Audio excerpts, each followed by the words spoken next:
आप सभी के अंतस्थल में बसने वाले प्रभु श्री राम जी से मेरा शत शत नमन। पता नहीं क्यों इस शब्द में मुझे जैसे सब कुछ दिख जाता है। यह अपने आप में पूर्ण सत्य, वास्तविक सत्य, हमारी संपूर्ण समस्याओं का हल, सभी सुखों को देने वाला यह वाक्य कि हम सभी के अंतस्थल में भगवान श्री राम ही तो बसते हैं, लेकिन हम लोग उनको पहचान नहीं पाते हैं या पहचानना ही नहीं चाहते हैं। दूर होते जा रहे हैं हम अपने वैदिक साहित्य से, वैदिक ग्रंथ से, अपने मूल से दूर होते जा रहे हैं। अब हम जैसे वृक्ष से कटी हुई डाली हो या वृक्ष से टूटा हुआ पत्ता हो, कोई ठौर ठिकाना नहीं, हम इधर से उधर भटक रहे हैं। देखिए, रामचरितमानस हम लोग कितना पढ़ते हैं, कितना पढ़ते हैं। जब तक हम इसको अपने अंदर समाहित नहीं करते हैं, तब तक क्या कोई अर्थ निकल सकता है? बहुत बार, चाहे जितनी बार हम इसका अध्ययन कर लें, जब तक हम इसे अपने मन में धारण नहीं कर लेते, जो इसमें पाए जाने वाले गुण हैं, भगवान श्री राम के गुण, तो क्या हमको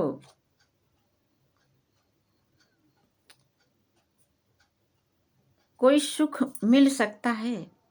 मनचाहा सुख। बाकी तो भगवान की तरफ से हम पूरी तरह से सुख से भरे हुए हैं। कोई ऐसा सुख नहीं है जो कि मेरे पास न हो। सब कुछ, सब कुछ है। अब कोशिश ये करनी है कि चलो उन पर नजर दौड़ाते हैं जिनके पास ये नहीं है, तो हम उनको देने की कोशिश करें। जिस दिन हम सब के मन में यह भाव आएगा और हम देना शुरू कर देंगे, वास्तविक आनंद तो रामचरितमानस पढ़ने का तभी आएगा।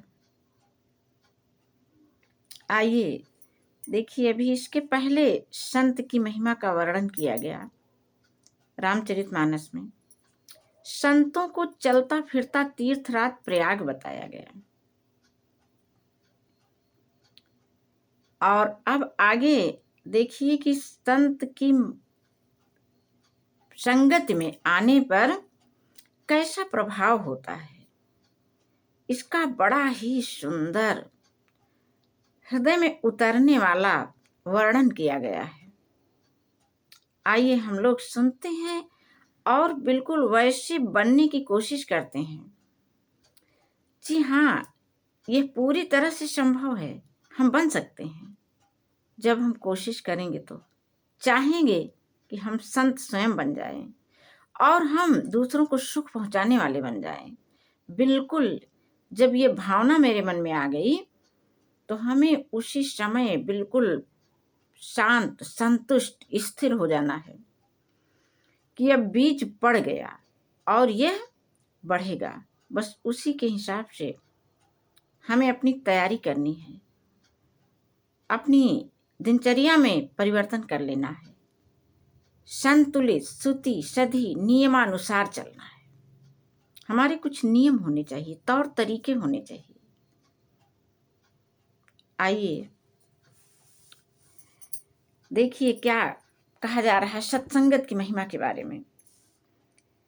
सुनि समुझहि जन मुदित मन, मज्जहि अति अनुराग, लहहि चारि फल अछत तन, साधु समाज प्रयाग।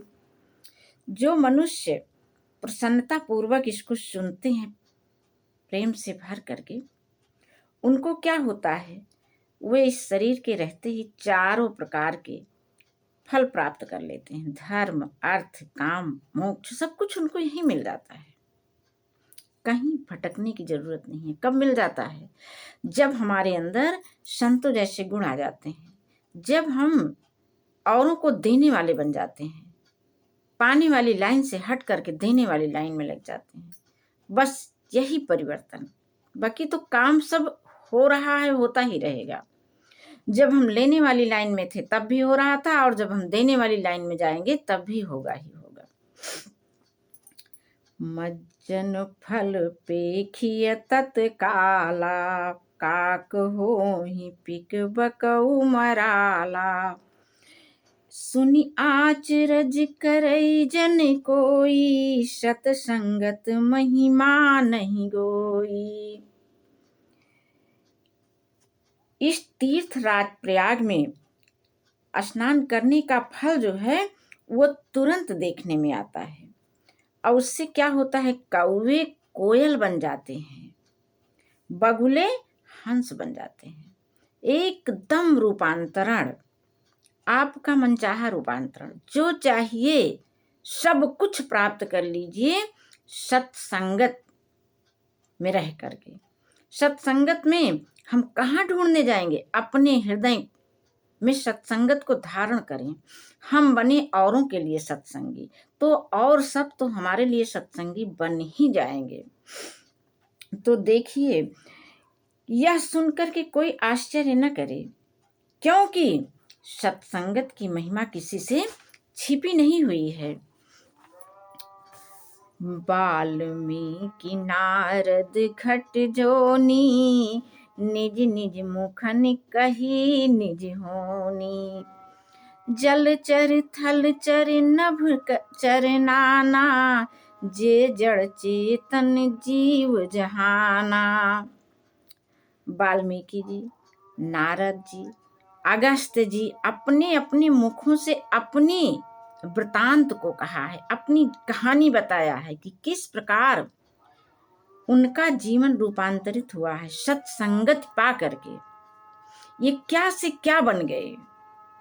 वाल्मीकि जी जो सीधे राम भी नहीं बोल सकते थे, उनको मरा मरा कहना पड़ा। कितना बड़ा दर्शन है कि चाहे हम सीधे चलें चाहे हम उल्टे चलें, हमारे मन में भाव होना चाहिए। सीधे उल्टे चलने की बात नहीं है, यहाँ सब कुछ सीधा ही सीधा है, कुछ उल्टा नहीं है। हमारा भाव जब सीधा हो जाता है तो सब सीधा हो जाता है। मति कीरति गति भूति भलाई, जब जहीं जतन जहाँ जहीं पाई। सो जानब सत्संग प्रभाऊ, लो कहूँ वेद न आन उपाऊ। उनमें से जिसने जिस समय जहाँ कहीं भी जिस किसी प्रकार से बुद्धि, कीर्ति, सद्गति, विभूति, ऐश्वर्य, भलाई पाई है, वो सब क्या है? सत्संग का प्रभाव है। वेदों में और लोक में इनकी प्राप्ति का कोई दूसरा उपाय नहीं है। लोकहु वेद न आन उपाऊ, किस चीज का कोई उपाय नहीं है। सारी सुख समृद्धि ऐश्वर्य को प्राप्त करने का एक ही उपाय, सत्संग। अब सत्संग, ये रामचरितमानस सत्संग ही तो है, लेकिन क्यों रामचरितमानस से हम लोगों का जीवन नहीं बदला है? बस इतना था कि हम लोग इससे खाली ऊपरी तौर पर जुड़े हुए हैं, हमारे भाव इसमें नहीं जुड़ पाए हैं। हम इसके हिसाब से अपने आप को बदल नहीं पाए। संतों का चरित्र आखिर सुनने का अर्थ क्या हुआ? जब हम अपने अंदर संत के गुणों को न धारण कर लें, हमारा मन तो लगातार लगा रहता है औरों की बुराई करने में, औरों को पराजित करने में, और वह और कोई और नहीं, वो मेरा अपना ही, मेरे अपने भाई बंधु निकट संबंधी सभी को पराजित करने में लगे हुए। अरे वह पराजित हुए तो हम तो पहले ही पराजित हो गए। मेरा कोई अपना पराजित हो रहा है और मेरी जीत हो रही है, असंभव। तो आइए हम सभी अपनों को जिता करके तब जीते। उस जीत में मेरी जीत निहित है। जब हमारे अपने जीत जाएंगे तो हमारी जीत तो सुनिश्चित है। बिनु सत्संग विवेक न होई, राम कृपा बिनु सुलभ न सोई। असत संगत मुद मंगल मूला, सोई फल सिद्धि साधन सब फूला। सत्संग जो है वह बिना विवेक के नहीं होता। अब विवेक कहाँ से आएगा? बिना राम की कृपा से। तभी तो इस वीडियो का पहला वाक्य, आप सबके अंतस्थल में बसने वाले राम। जब हम एक दूसरे में राम को देखेंगे तो क्या राम के सामने हम कोई गलत व्यवहार करेंगे? कभी नहीं करेंगे। राम के सामने और गलतियां बिल्कुल सुधे सधे। हम एक दूसरे को राम ही जानेंगे। जब हम एक दूसरे को राम जानने लगेंगे तब राम की कृपा हम पर होगी और फिर मेरा विवेक जागृत होगा। तब हमारे अंदर सत्संग की धारा प्रवाहित होगी और तब हमको सारी सुख समृद्धि मिलेगी। तब मेरा मन आनंदित हो जाएगा। और सठ सुथ रही सतसंगत पाई, पारस परस कुधात सुहाई। अविधि बस सुजन कुसंगत परही, फनि मनि सम निज गुण अनुसरही। दुष्ट भी सत्संगत को पा करके सुधर जाते हैं। कैसे? जैसे पारस पत्थर को पा करके लोहा सोना बन जाता है, वैसे ही हम सब साधारण मनुष्य भगवान श्री राम नाम रूपी पारस पा करके हम सत्संग को आकर्षित कर लेते हैं। और किंतु दैवयोग से यदि कभी सज्जन कुसंगत में पड़ जाते हैं तो वे वहां भी सांप के मणि के समान अपने गुणों का ही अनुसरण करते हैं। अर्थात जिस प्रकार सांप का संसर्ग पा करके मणि उसके जहर को नहीं अवशोषित करती है, बल्कि अपने सहज गुण प्रकाश को ही प्रकाशित करती रहती है, उसी प्रकार साधु पुरुष जो होते हैं वे लाख दुष्टों की संगत में आए लेकिन फिर भी वे मणियों के समान चमकते ही रहते हैं। ये होता है रामचरितमानस पढ़ने का गुण। इस पर चर्चा करिए। हम 10 लोग मिल करके ऐसी बातें करें, इसको अपने मन में धारण करें। आज तो ये सारी बातें कहाँ कौन सुनने वाला है? बिल्कुल नहीं किसी की समझ में आती है। विधि हरिहर कवि को विद्वानी, कहत साधु महिमा सकुचानी। असोमोशन कही जात न कैसे, शाक बनिक मणि गुण गण जैसे। तुलसीदास जी कह रहे हैं कि ब्रह्मा विष्णु शिव कवि और पंडितों की वाणी भी सत्संग की महिमा का वर्णन करते हुए सकुचाती है, तो मैं कैसे उसको कर सकता हूँ? और मेरे लिए तो वह वैसे ही है जैसे साग भाजी बेचने वाले के लिए मड़ियों का गुण समूह। उसको क्या पता मड़ियों का गुण समूह है या कंकड़ पत्थरों का गुण समूह है?